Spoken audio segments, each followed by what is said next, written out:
Isa sa mga anunsyo na inaabangan natin tuwing may bagyo ay yung pagpapakawala ng mga tubig sa ating water dams na di umano'y isang cause ng matinding pagbaha sa ating mga lugar. Kaya naman, ngayong gabi, kasama natin live dito sa studio si Engineer Eduardo Guillen. Engineer Eddie, ang hepe ng National Irrigation Administration. Magandang gabi, Engineer Eddie. Magandang gabi po, sir. Alright. Po sa atin. Kasama rin natin si Architect Felino June Palafox Jr., isa sa mga magaling nating urban planner sa bansa. Magandang gabi, Architect June. Magandang gabi, Tito San. Thank you for joining us tonight. Unang tanong po, para muna kay Engineer Eddie, Architect, ilan bang water dams natin sa bansa at saan ito located? Well, sa buong bansa po ay yung ating mga sa National Irrigation Systems po, meron tayong around mga 1,050 na mga diversion dams at meron po tayong yung major dam po natin is Pantabangan and Magat, ano po. And then meron din po tayong mga communal irrigation systems. Mga around 700 din po ito sa buong bansa po. Paano ginagawa ang mga maintenance nito?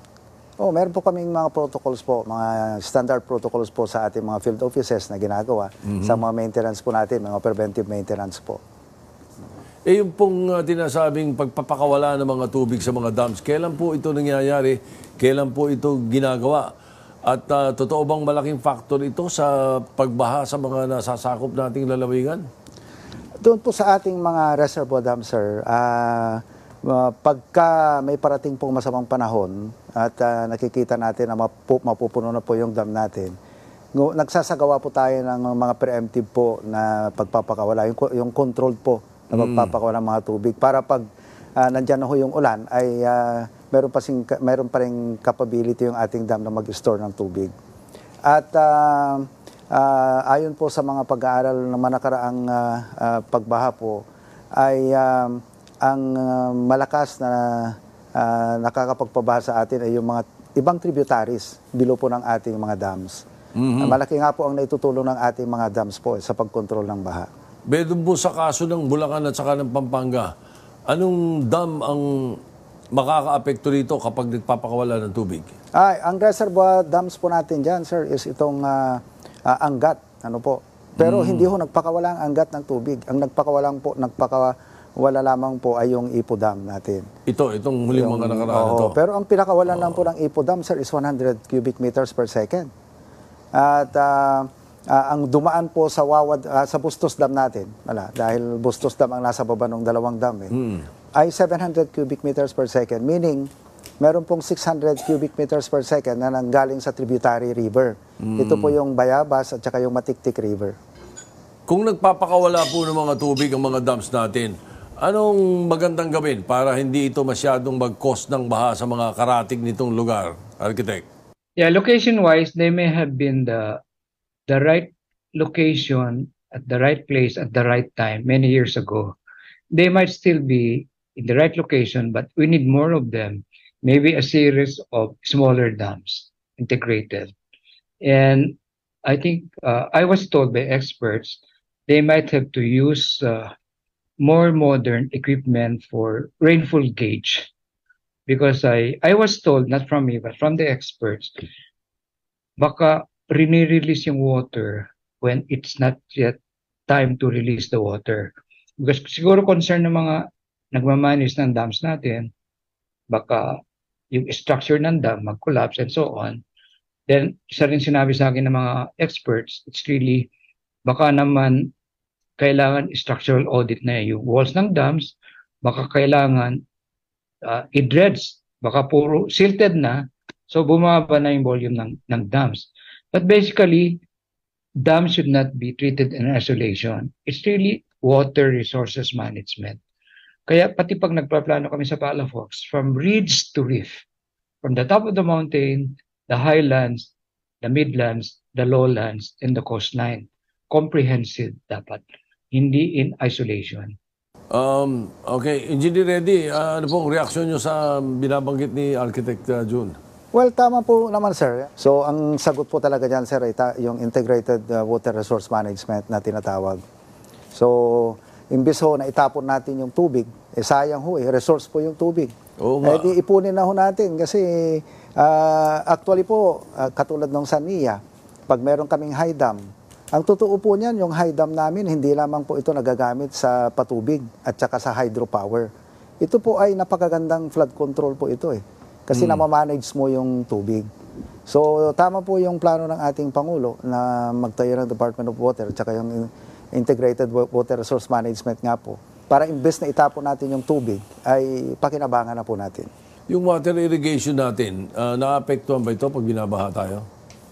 Well, ang gusto ho namin, again, pagka may impoundment po, kasi dalawa po klaseng, may dam po kasi na may impoundment, yung reservoir type, sir. Pag reservoir type, gustong-gusto namin yan pag umulan kasi nakakapag-ipon po tayo ng tubig na siyang magagamit natin pag tag-araw na po. Pero karamihan po kasi ng dams natin, sir, yung sinabi ko sa inyo kaninang 1,700 halos, ay diversion dam lamang po ito. Kagaya po ng Bustos. Wala po siyang kakayanan mag-ipon ng maraming tubig. Ginagamit lamang po ito para i-divert yung tubig papunta sa kanal. So, ang kailangan po talaga natin is reservoir type dams. So, ano ba yan? Isa sa mga sinasuggest nyo yan para sa magto-troubleshoot kayo. Pwedeng troubleshoot yung pag apektado yung irrigation ng pagbaha Well, again, sir, ang pang long-term solution natin is, ang suggestion po namin talaga sana is magtayo pa ng mga high dams. Kasi nga, pag may dams tayo, lalo ngayon, ang number one na priority ng ating Pangulo is yung food security. Alam po natin na ang requirement po ng food security is irrigation facilities. Apektado yan ng flood. Ng baha. Pero yung ahensya nyo po, tungkol sa, anong ginagawa nyo proyekto ngayon tungkol sa flood control? Meron po ngayong convergence project ang DPWH at ng NIA po. Kasi ang sabi ng Pangulo sa DPWH, teka muna, paradigm shift naman kayo, sabi niya, wag naman flood control lang, dapat water management. So yung mga itinatayo po ngayon ng DPWH like Sabo Dams, ay nagko-coordinate na po kami para lagyan na ho namin ng intake, yung mga gates, para ho magamit namin para pang-irigasyon. So maganda po ito, sir, kasi hindi na ho masasayang yung pera natin sa flood control lang. Meron din mga iba pang mga proyektong nababanggit Tama po ba ito? Proyekto nyo na lagyan ng stilts ang isang mall sa Marikina para safe sa pagbaha? Kayo po ba nagbanggit noon? Doon sa Marikina and other flooded areas, recommend namin no livable floors or shopping floors below the flood line. So inaral namin yung highest level ng floodline ng Ondoy. So we, together with the Mayor of Marikina at that time, Bayani Fernando, and Henry C., and kasi silang nag-fund And then, Secretary Bihila ng Public Works, nag-usap-usap kami. Kasi ang flood control, it can be by mitigation, mas mahal. Ito yung hard infrastructure ng Public Works, or adaptation. Mag-adapt ka na lang.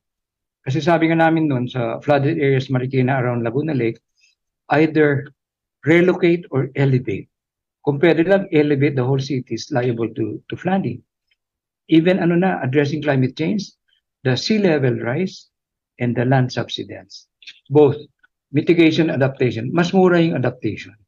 Ay, balita rin po namin, meron kayong plano noon na gawing parang Venice ang floodwaters ng Marikina. Totoo po ba ito? Ano nangyari dito sa suggestion na ito? Alam nyo, si Daniel Burnham, the famous architect planner, planned Manila in 1905, Baguio 1909, Chicago 1909 also. Yung Daniel Burnham plans, they followed in Chicago. Sa Manila and Baguio, hindi natin sinunod. Sabi ni Daniel Burnham, plano niya sa Manila, Pasig River like River Seine, the esteros and canals like the canals of Venice. Hindi lang for flood control and drainage, but also navigation. Boats can go around. And I think since I was 25 years old, I've been proposing na in the mid-70s, yung water transport around Laguna Lake, Pasig River, and the 190-kilometer Manila Bayfront. And also, ang dami ko na propose na even Pasig River, I think more than 3,500 plans, perspective, drawings, and reports I have submitted to several administrations, and also Laguna Lake, also Manila Bay Walk na propose na natin. And 145 recommendations I've been putting forward to various presidents from President Gloria, President Pinoy, President Duterte, and President Bongbong Marcos. And fortunately enough, for me and for us, I was appointed by the Asian Development Bank to help in the preparation of the Philippine Development Plan 2023 to 2028. So these 145 recommendations and many recommendations I've been putting forward, I submitted it for the Philippine Development Plan. Of course, there will be priorities. They cannot address of them. One of them is very serious. We propose yung dredging ng Laguna Lake in Parañaque Spillway or Spark Tunnel after Ondoy. Hindi dapat nangyari yung Ondoy. Kung nagawa yan, 1974 pa pre-post. Dredging ng Laguna Lake and the Parañaque Spillway. Ayos, thank you, thank you. Maraming salamat, Architect Jun. Maraming salamat sa oras na ibinahagi mo sa Reality Check. Sharing this to your audience. And maybe I wrote a book of which I got the Best Author Award. The Philippines towards resilient cities and communities. And the message there is it's 90% less expensive to address the hazards before they become disasters, aside from saving more human lives, buildings, infrastructure, and agriculture. You can address it by planning, by design, by engineering, and so on. Kaya paulit-ulit tayong nagsasabi niyan. Address the hazards before they become disasters. Thank you for that. Tutuloy ko lang yun dito naman namin sa studio. Thank you, Architect Jun. Engineer Eddie, agree ka ba doon sa dapat mas pagtayo pa tayo ng mga water dikes, lalo na sa flood-prone areas? May mga suggestion na gano'n eh. Well, sir, ang totoo niyan, napakasimple po ng solusyon ng flood control. Ano po? May kasabihan po tayo. Anything that you cannot control, you cannot manage. So the best flood control project really is water management. Hindi ho dike, sir. Dapat magtayo tayo ng mga high dams. Dahil pagka may high dams ka, uulitin ko po, makontrol mo yung tubig. Meron ka ng irigasyon. Meron kang power generation. Meron kang potable water, domestic water. Pwede ka na rin kumuha doon. Aquaculture, tourism. Ang dami pong pagbabawian sa gastos doon. So yun ang nakikita niyong dapat pagtutukan ng gobyerno? Yes, dapat po wag flood control, kundi water management. Water management. Eh kung dikes, flood control po yan, sir. Dapat water management malaking po tayo. budget ba kailangan dito? Eh, kahit malaking budget po, may bawi naman tayo ng gastos dito. Nabanggit ko na kanina, may food security tayo rito, may sa irigasyon, may power generation, may bulk water. Di ba, sayang naman ay tinatapon natin yung ating tubig kung pwede naman nating ipunin sa taas like in the case of Manila. Eh bakit hindi ka na lang magtayo ng high dam sa taas ng Marikina River? Bakit mo hayaang bumaba pa yung tubig sa atin? Di ba? High dams po ang kailangan. We have 16 yung mga major river basins po natin, mga principal river basins po natin. Kung lahat po sana ito may high dams, abay, wala ho tayong problema sa baha. Wala ho tayong problema sa kombinasyon ng matagal na naming inilalagay sa DPWH na water impounding facilities. Ano? Yun po. Again, dapat paradigm shift. Gaya ng sabi ng ating Pangulo, paradigm shift po tayo, huwag flood control, kundi water management po tayo. Correct. Salamat. Maraming salamat, Engineer Eddie, Architect Jun. Naway nakapagtulungan tayong lahat. Gobyerno at private sector para mas maisaayos natin ang bansa at makaiwas sa mga pinsalang hatid ng baha.